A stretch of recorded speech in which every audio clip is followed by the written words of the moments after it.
İnsanның aqliga keladigan har qanday vaqtli xo'shalliklarga xumor bo'lib yashagan edim. Dunyoni ostin ustin qilib yetalaydigan darajada kuchli bo'ldi ekan. Har qancha tirishsingizmi, suv sizni texmi tegiga tarqatayotgandek ikki tanlashingiz bo'ldi ekan. Birinchisi o'zingizni o'ltirib olish. Hatto hamma narsalarning egisi ekanligini menga his qildirdi. Keyinda titrab turib shahodat keltirdim. Shuningdan boshlab hayotimdagi hamma narsa qaytadan boshlandi. Har vaqt shayton bilan birga yashayotganingizni tasavvur qilib beqing. Bu dunyo sizga tar keladi. Rostila tar keldi.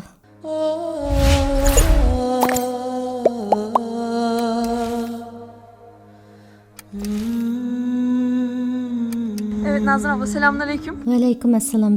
Şimdi senden bu hayat hikayeni, İslamiyet'le tanışmanı, yeniden tanışmanı ve o hayattaki dönüşümünü dinlemek istiyoruz. Bismillahirrahmanirrahim. Ben 39 yaşga kirdim. Agar ayında cho'ng bo'ldim. Sizlarning azdir ko'pdir xabaringlar bor. Bizning u yerda islomdan jiroqlashib ketgan bir turmush shakli mavjud. Atalmış erkinlik nomi ostidagi hamma ishlar bizning agar ayındagi hamma yerda degidek tepiladi. Men shunday bir noyda cho'ng bo'ldim. Shunglashqa islom bugunga qadar mening o'sib yetilish jarayonimda azaldan oldingi o'rinda turib baqqan emas. Shunday u yerdagilarning 99% bir iloh bo'lish kerak deb qaraydi.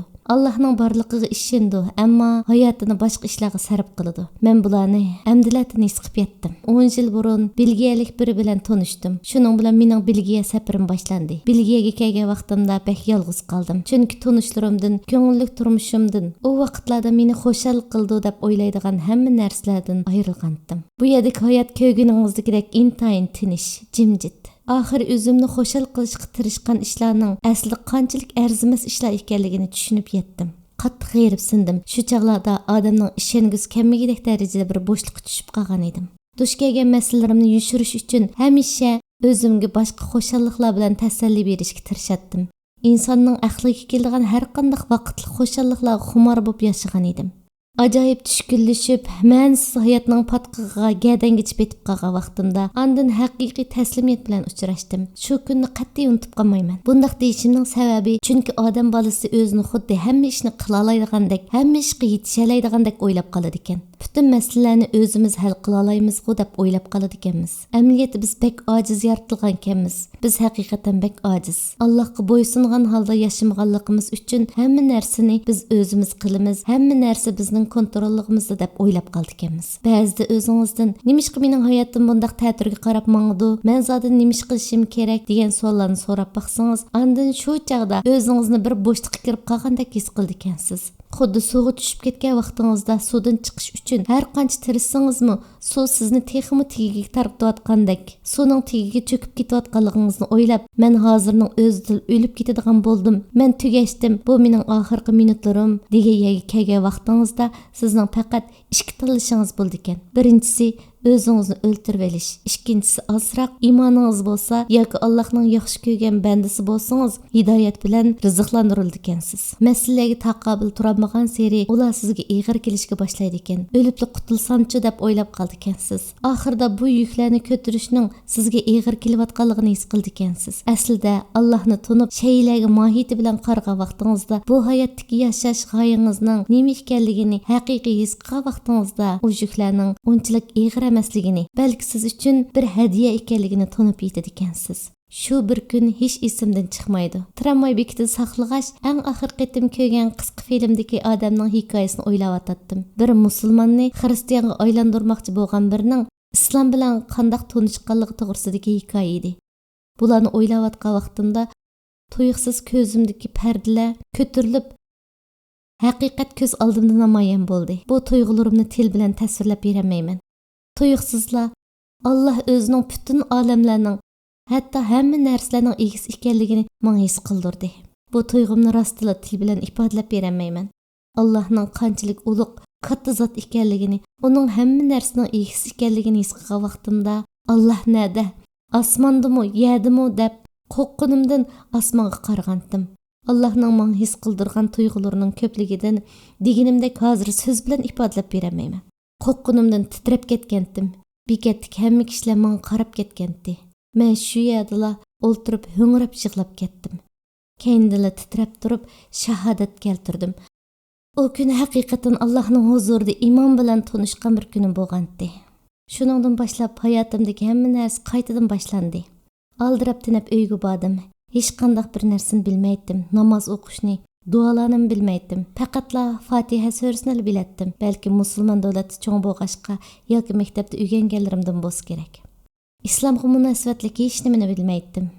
Bir tarafdan namoz o'qishni o'rgansam, yana bir tarafdan tavba qilishga aldiraydim. Nima ish qilganligimni bilmagashga, faqatla ey Rabbim, meni afu qilgin deb yig'lagan holda namoz o'qiganim hozirmi esimda. Men hozirgacha shu kundagi tuyg'ularimning ta'min tetib turib, shu kundagidek namoz o'qib baxmadim.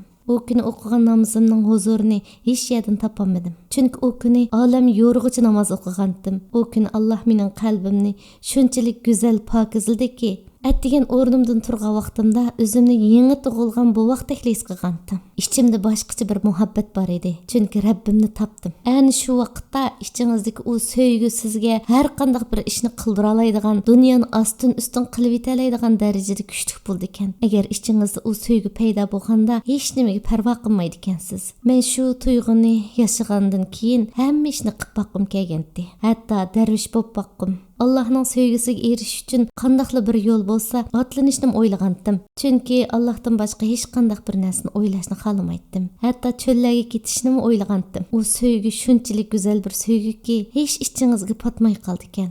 Hatto u sevgining ta'sirida bu dunyo sizga tar keladi. Rastlı tar keldi. Ammo bu dunyoda hammalarning bir vazifasi, mas'uliyati bor. Shuningdan keyin hayotim butunlay o'zgardi. O'zimni ibodat bilan shug'ullanishga, islomiyatga, dinimni o'rganishga atadim. Hadis, aqida, fiqh bilimlarni o'rgandim. Islomni to'nigan sari, tadqiq qilgan sari o'zimning qanchalik to'g'ri yo'lda ekanligimni his qilishga boshladim. Odam bolasi bo'lish sifatimiz bilan hammamiz xatolik o'tkazamiz. E'tiqod qilgan bir Rabbingizning bo'g'inning o'zi hamma narsangiz bor deganlik bo'ldi. Chunki men islomdan hech xabari yo'q insonlardek yashagan. Islom musulmonlik bilan aloqasi yo'q bir muhitda tug'ilib, cho'ng bo'lgan biri.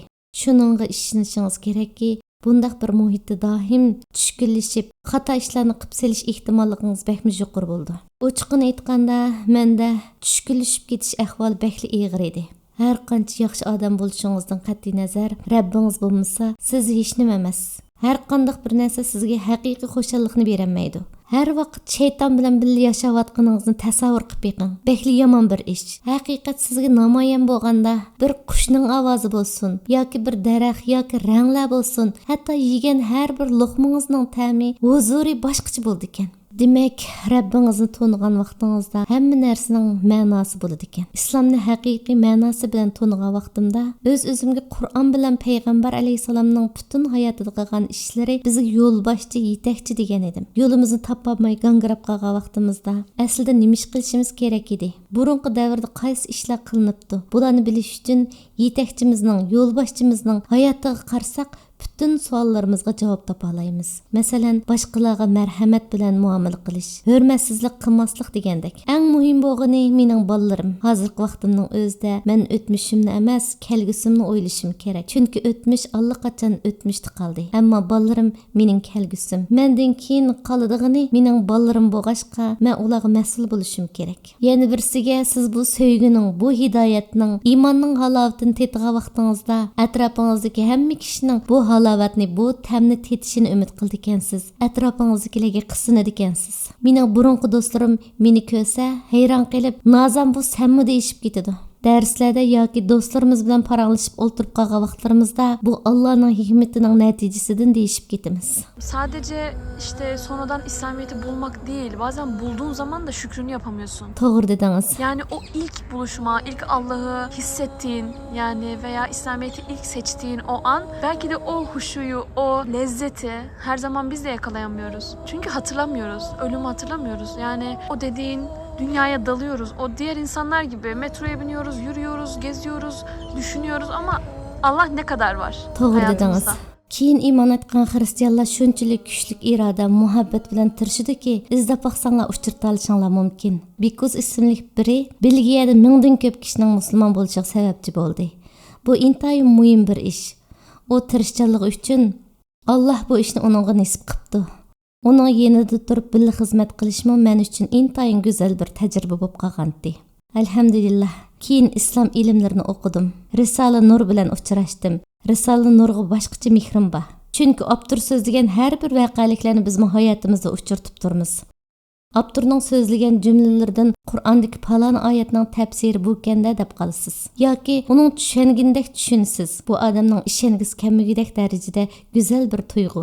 U tuyg'uni amaliy hayotimizda yashab his qilmasak til bilan tasvirlagili bo'lmaydigan boshqacha bir huzur bor. Abdur har darsdan keyin bizni tafakkur qilishga, iymonimizni yanglashga, sinab beqishga undaydi. Bu dunyoda nima ishga yashaysan degandek savollarni so'raydi. Alloh hammamizdan rozi bo'lsin. Amin, amin. Rahmat, amin. Alloh bizga sizlarga o'xshash xizmat qilish fursatini bersin inshaalloh. Rahmat.